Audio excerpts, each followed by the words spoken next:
بطول باش و پنہا شو ازی عصر کہ در آغوش شبیر بگیری، اے مسلمان عورت بطول بن جا، زہرا بن جا، اور اس عصر سے پنہا ہو جا، چھپ جا، علیحدہ ہو جا،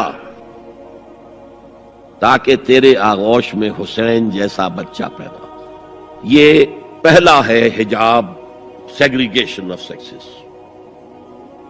میں نے ضیاء الحق صاحب سے کہا تھا، کیونکہ ان کی شورا میں شمولیت کی میں نے جو ہے دعوت قبول کر لی تھی، مشورہ دینا ہے۔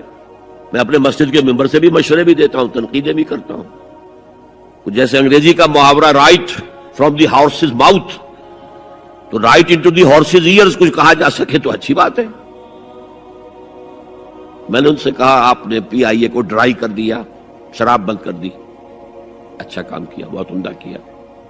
دنیا تو یہی کہے گی نا کہ دقیانوسی ہیں، چلیے برداشت کریں، لیکن یہ ایئر ہوسٹسز جو جاتی ہیں کرو کے ساتھ اور دو دو ہفتے باہر رہتی ہیں، یہ کون سے اسلام کی روح سے جائز ہے؟ عورت محرم کے بغیر حج کو نہیں جا سکتی، محرم کے بغیر عمرے کے لیے نہیں جا سکتی، اور یہ قانون تھا پاکستان۔ میں نے کہا آپ عورت کو نہیں جانے دیتے حج کے لیے، حالانکہ وہ ادھیڑ عمر کی ہوتی ہیں، عموماً بوڑھی ہوتی ہیں۔ ہمارے یہاں جوانی میں کون کرتا ہے حج؟ بہت شاش۔ یہ تو آپ کو نظر آئے گا جاوا، سماٹرا، انڈونیشیا، ملائیشیا، وہاں سے جوان جوڑے نکاح کے بعد پہلا کام حج۔ کہ ہمارے ہاں سے تو بڈھے ٹھیرے گئے ہوئے ہوتے، اور پہلے زمانے میں تو ان کو رخصت کر دیتے تھے کہ بس رخصت ہی ہو جائیں گے، یہ واپس نہیں آئیں گے اب۔ تو میں نے کہا یہ کون سا اسلام ہے؟ خاموش، چپ۔ میں نے کہا یہ ناشتے کی ٹرے اور کھانے کی ٹرے مرد نہیں رکھ سکتے سامنے۔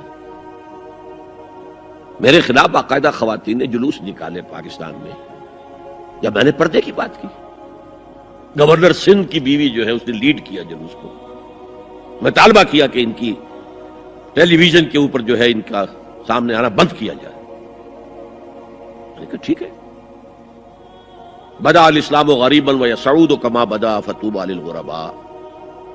اسلام شروع ہوا تھا تو اسی حالت میں تھا کہ کوئی اس کو جانتا پہچانتا نہیں تھا، پھر جب اسلام غالب ہو گیا تو طاقتور کے تو سبھی دوست ہیں، سبھی پہچاننے والے، لیکن ان قریب اسلام پھر غریب ہو جائے گا۔ تو جو اسلام کی غربت کے ساتھ خود غریب ہو جائیں ان کے لیے مبارکباد۔ اسلام کا دامن نہ چھوڑیں، چاہے انہیں کہا جائے کہ یہ تو بڑے ہی دقیانوسی لوگ ہیں، بڑے کٹر لوگ ہیں۔ میں نے اس زمانے میں چیلنج کیا تھا، مجھے بتاؤ کیا فرق واقع ہوتا ہے؟ آپ کہیں گے عورتوں کو اگر ہم گھر میں بٹھائیں تو ہماری اکانومی سفر کرے گی، آدھی ہماری جو ہے لیبر وہ کام نہیں کرے گی۔ میں نے کہا where there's a will there's a way۔ Cottage industry کا انتظام کرو، نمبر 1، گھروں میں بیٹھ کر کام کریں۔ دوسری جنگ عظیم کے دوران ایک بڑا علاقہ تھا دلی میں جس کا ہر گھر کارخانہ بنا ہوا تھا، کرخندار، یہ ایک قوم کا نام پڑ گیا، کرخندار۔ چھوٹی چھوٹی مشینیں لگی، کہیں بٹن بن رہے ہیں، کہیں بکسوئے بن رہے ہیں، کہیں نکریں سل رہی ہیں، کہیں پینٹیں سل رہی ہیں، کہیں جو ہے کرتے سل رہے ہیں، قمیضیں۔ صبح کے وقت ٹرک آیا، خام مال دے گیا، شام کو آیا تیار مال لے گیا۔ عورت نہ گھر سے نکلی نہ باہر گئی، کچھ نہیں، اور کام کیا، کما لیا۔ کاٹیج انڈسٹری کا انتظام کرو۔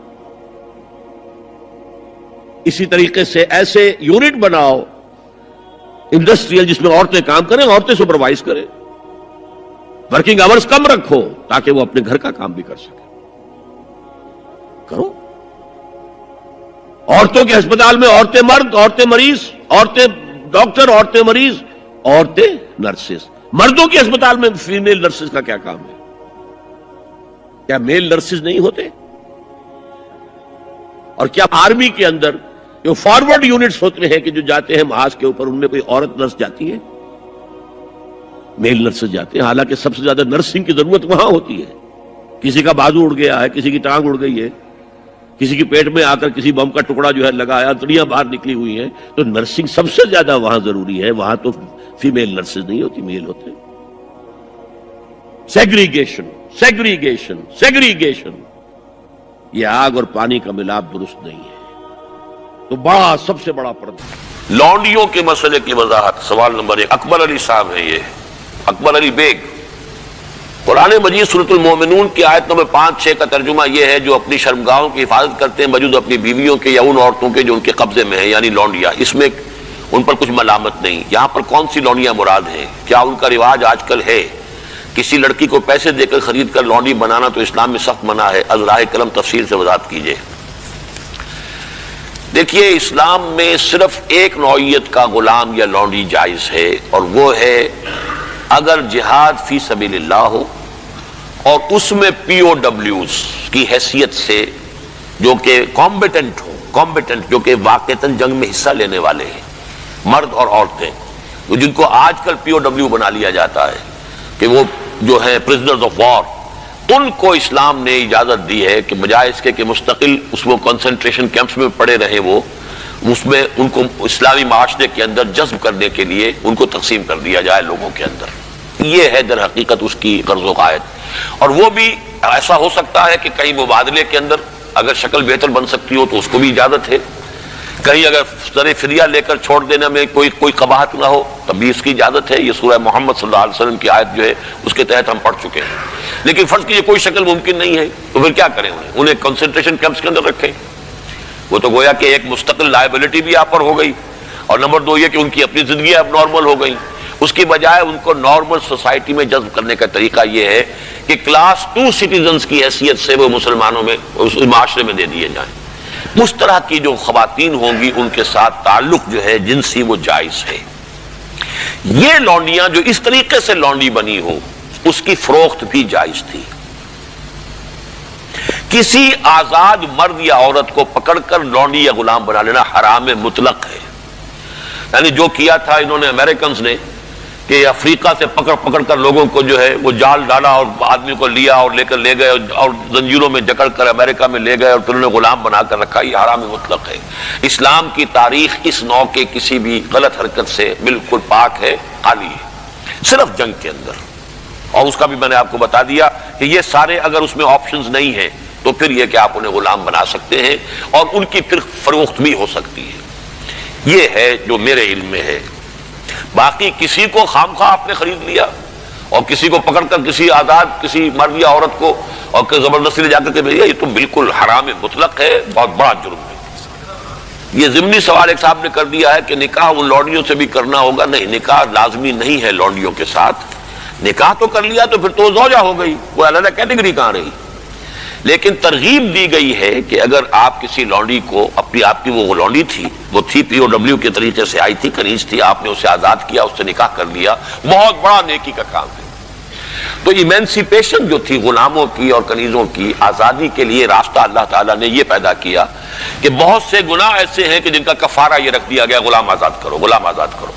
اور اسی طریقے سے اس کو بہت بڑا نیکی کا کام قرار دیا گیا. فک و رقبۃ، گردنوں کا چھڑا دینا، آزاد کر دینا، یہ بہت بڑی نیکی ہے.